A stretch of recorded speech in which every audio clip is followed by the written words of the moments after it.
caffè con l'esperto è offerto da Banca Patavina e Uno Magazine.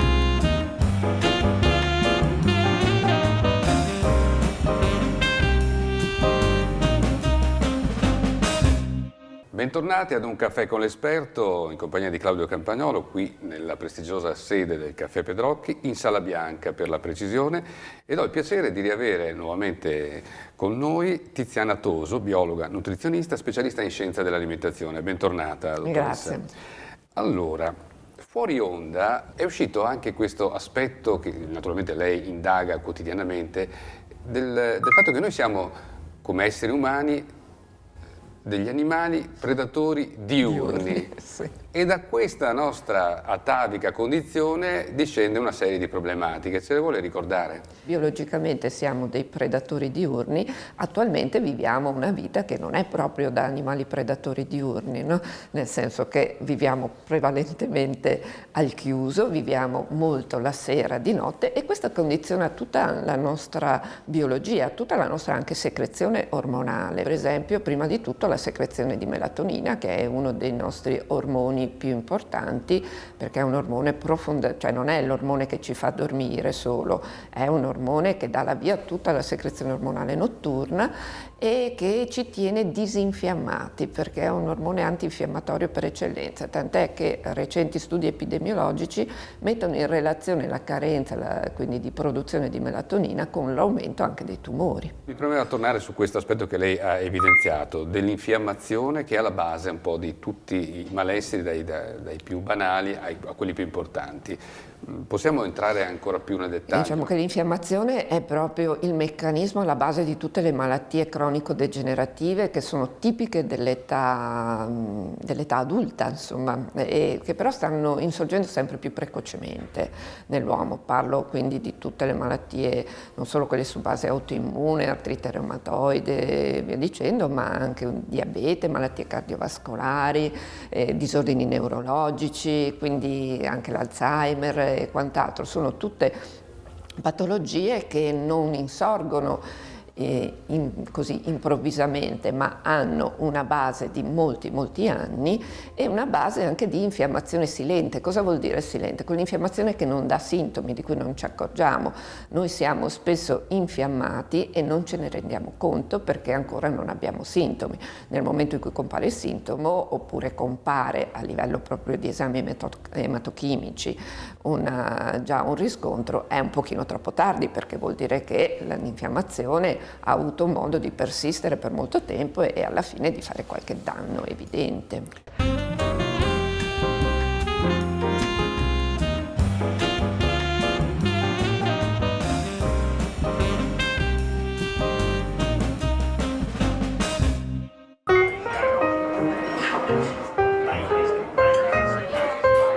Banca Patavina, nata dall'unione delle BCC di Santa Elena e di Piove di Sacco. Perché i ricordi più belli sono quelli che verranno. Salve, sono Claudio Campagnolo, vi aspetto tutti i giorni con il mio nuovo programma Un caffè con l'esperto. Lo realizziamo qui alle mie spalle, nello studio televisivo più bello di Padova, la Sala Bianca del Caffè Pedrocchi. Ogni giorno un esperto ci parlerà della sua professione, della sua vita, delle sue esperienze. Vi aspetto tutti i giorni sul canale 15 di Serenissima Televisione, grosso modo verso l'ora del TG.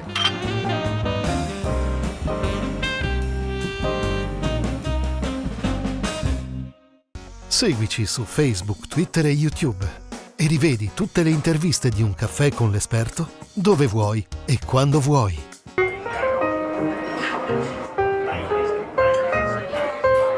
E come è possibile riuscire a indagare questa infiammazione in forma precoce? Ma da una decina d'anni più o meno abbiamo un esame molto particolare che si chiama Fat Profile, che viene eseguito solo però nel laboratorio di lipidomica del CNR di Bologna, che è l'unico autorizzato dal Ministero della Salute ad eseguirlo, che permette di andare a verificare tramite un piccolo prelievo di sangue come stanno le membrane del nostri globuli rossi, gli eritrociti insomma, maturi del sangue, quindi senza fare biopsie nei vari, diciamo, nei vari tessuti, perché il globulo rosso già è un ottimo reporter di come stanno tutti i tessuti dell'organismo. E lì, valutando proprio come sono organizzate le membrane plasmatiche, appunto le membrane che avvolgono le cellule in globuli rossi, possiamo capire se siamo in una condizione di infiammazione silente. Questo è dato soprattutto dalla presenza in eccesso di alcuni acidi grassi che sappiamo sono notoriamente infiammatori, cioè che ci devono essere nell'organismo, perché l'infiammazione è un meccanismo cioè normale del corpo, non è per forza patologico, è quando non è sotto controllo che diventa patologico. Quindi questi acidi ci devono essere nelle corrette quantità. Quando superano una certa quantità possono diventare appunto infiammatori e dare origine a una condizione di infiammazione cronica silente che alla lunga può dare origine, come le dicevo, a tutte le malattie cronico-degenerative. Come si chiama questo esame? Si chiama Fat Profile, quindi profilo proprio grasso, dei grassi insomma, della membrana cellulare. Ed è un esame che, oltre a darci queste informazioni sull'infiammazione, ci dà anche tutta una serie di informazioni su come possono funzionare le nostre cellule e quindi i nostri tessuti a cui queste cellule appartengono, ma anche i nostri organi, perché tutte le cellule dell'organismo lavorano in base proprio alla membrana cellulare che hanno, che è quella che determina ingresso ed uscita di tutte le varie Ecco, come sostanze. funziona questa membrana cellulare che, tra parentesi, la regia in questo momento ci sta facendo vedere? È una membrana che avvolge tutte le cellule, che è fatta da un doppio strato di grassi in pratica.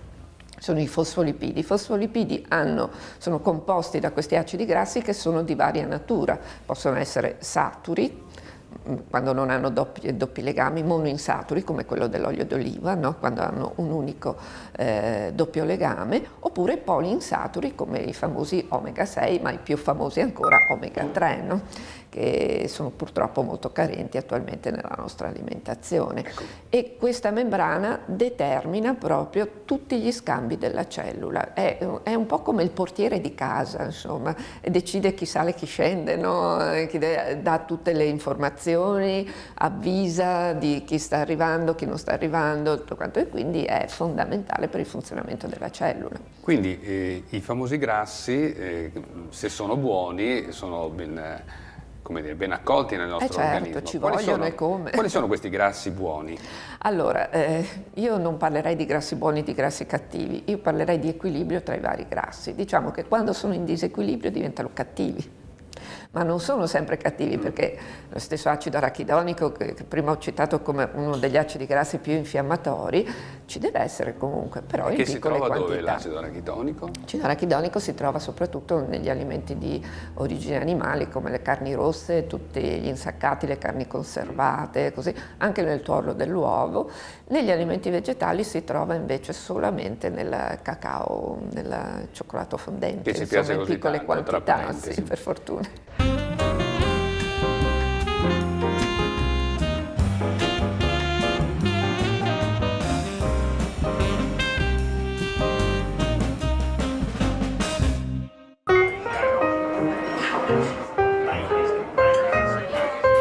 Banca Patavina, nata dall'unione delle BCC di Santa Elena e di Piove di Sacco, perché i ricordi più belli sono quelli che verranno. Salve, sono Claudio Campagnolo, vi aspetto tutti i giorni con il mio nuovo programma, Un caffè con l'esperto. Lo realizziamo qui, alle mie spalle, nello studio televisivo più bello di Padova, la Sala Bianca del Caffè Pedrocchi. Ogni giorno un esperto ci parlerà della sua professione, della sua vita, delle sue esperienze. Vi aspetto tutti i giorni sul canale 15 di Serenissima Televisione, grosso modo verso l'ora del TG.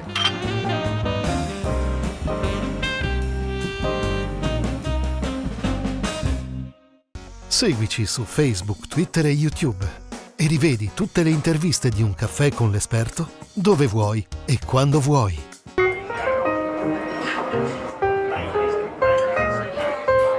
Che differenza c'è fra l'olio di oliva? Noi in Italia conosciamo molto bene l'olio di oliva, l'olio di semi che usiamo sì, per le fritture. Ad esempio, nell'ambito delle fritture, se proprio qualcuno non riuscisse a farne a meno, che olio potremmo consigliare? Allora, dobbiamo usare qualcosa che sia stabile e che abbia una temperatura di fumo basso, quindi necessariamente gli oli di semi non sono così, perché gli oli di semi sono profondamente insaturi, sono ricchi soprattutto di omega 6 e quindi si alterano con il calore. E questo non è adeguato, quindi un acido, cioè un olio stabile è quello che contiene acidi grassi o saturi o monoinsaturi. Siccome i saturi ne abbiamo già abbastanza nella nostra alimentazione, quindi direi che usare un olio d'oliva è costoso, però questo ci porterebbe anche a limitare, no, le nostre fritture. Certo, questo è un ottimo sistema. Un ottimo sistema per limitarle, visto che non sono da demonizzare anche sempre le fritture. Chiaro. Una volta ogni tanto si possono chiaramente fare. Invece la differenza fra omega 6 e omega 3 e dove li troviamo? Allora, gli omega 3, omega 6 e omega 3 sono due serie di acidi grassi i cui diciamo, capostipiti dobbiamo necessariamente introdurre con l'alimentazione. Sono acidi grassi essenziali, sia il capostipite dell'omega 6 che dell'omega 3. Quindi da lì deriva la loro importanza. Però da questi derivano tutta una serie poi di altri acidi grassi più lunghi che si possono formare nel nostro organismo solo se noi li introduciamo in equilibrio. E purtroppo ormai da tanti anni, da quando è iniziata l'agricoltura, non introduciamo più in equilibrio omega 6 e omega 3, per cui siamo costretti ad andare a cercare gli omega 3, che sono molto meno frequenti negli alimenti, in cibi come il pesce o secondariamente le alghe, che però non fanno proprio parte delle nostre abitudini alimentari, ma che in Oriente ad esempio sono molto... Quindi gli omega 3 di lunga, cioè lunghi, quelli più lunghi, li troviamo soltanto nel pesce e nelle alghe. Se non ce ne nutriamo, anche se introduciamo gli omega 3, diciamo l'omega 3 essenziale con l'olio di lino ad esempio, oppure con le noci o con i semi di lino, non riusciamo di solito ad arrivare a produrne una quantità corretta, sempre perché la nostra alimentazione attuale è troppo ricca di omega 6 che si trovano, come dicevo, in tutti i semi, quindi tutti gli oli di semi, ma anche in tutti i carboidrati, in molti legumi, in molte carni, dappertutto. Dottoressa, abbiamo un minuto, vediamo se riusciamo a fare una rapida carrellata di corsa come tipico del segno dell'Ariete a cui lei appartiene.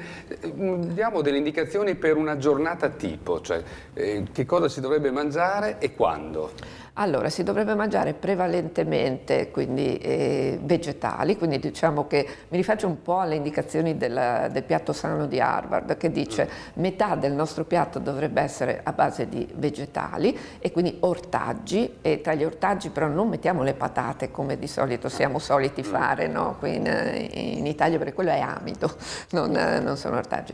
E quindi diciamo che questa metà piatto deve essere composta prevalentemente da vegetali, un po' di frutta che andrebbe consumata molto bene, per esempio a colazione, insieme con non so, un po' di noci, un po' di nocciole, potrebbe essere una buona colazione, una buona bevanda calda non zuccherata ovviamente. Poi a pranzo direi quindi iniziare sempre con delle verdure sia crude per iniziare, ma cotte poi per accompagnare, e un piatto unico che contenga carboidrati in forma integrale, quindi può essere pasta, ma meglio ancora tutti i cereali in chicco, no? Possono essere utilizzati, una piccola parte di proteina sana, come dice Harvard, e quindi possono essere i legumi, possono essere ancora le noci, i semi, il pesce, le carni bianche, insomma di buona produzione, però dobbiamo sempre... E la sera invece qualcosa di molto leggero, quindi magari una zuppa, di un minestrone, delle verdure con una piccola parte di proteine, ed evitiamo i carboidrati a meno che non andiamo a farci una bella, non so, lezione o di ballo, oppure andiamo a farci, non so, una bella passeggiata, allora possiamo concederci anche qualche cosa di carboidrati, perché comunque li consumiamo e in questo caso non li trasformeremo, come invece succede quando ci sediamo davanti alla televisione in divano, li trasformiamo tutti in grassi saturi. Con queste parole di speranza, lo dico ai mariti a casa che insomma stavano soffrendo come delle belve, perché la moglie dice: senti cosa dice la dottoressa Toso. Io ringrazio Tiziana Toso, biologa, nutrizionista, specialista in scienze dell'alimentazione, per questa sua partecipazione ad Un caffè con l'esperto, e ringrazio tutti voi per l'ascolto.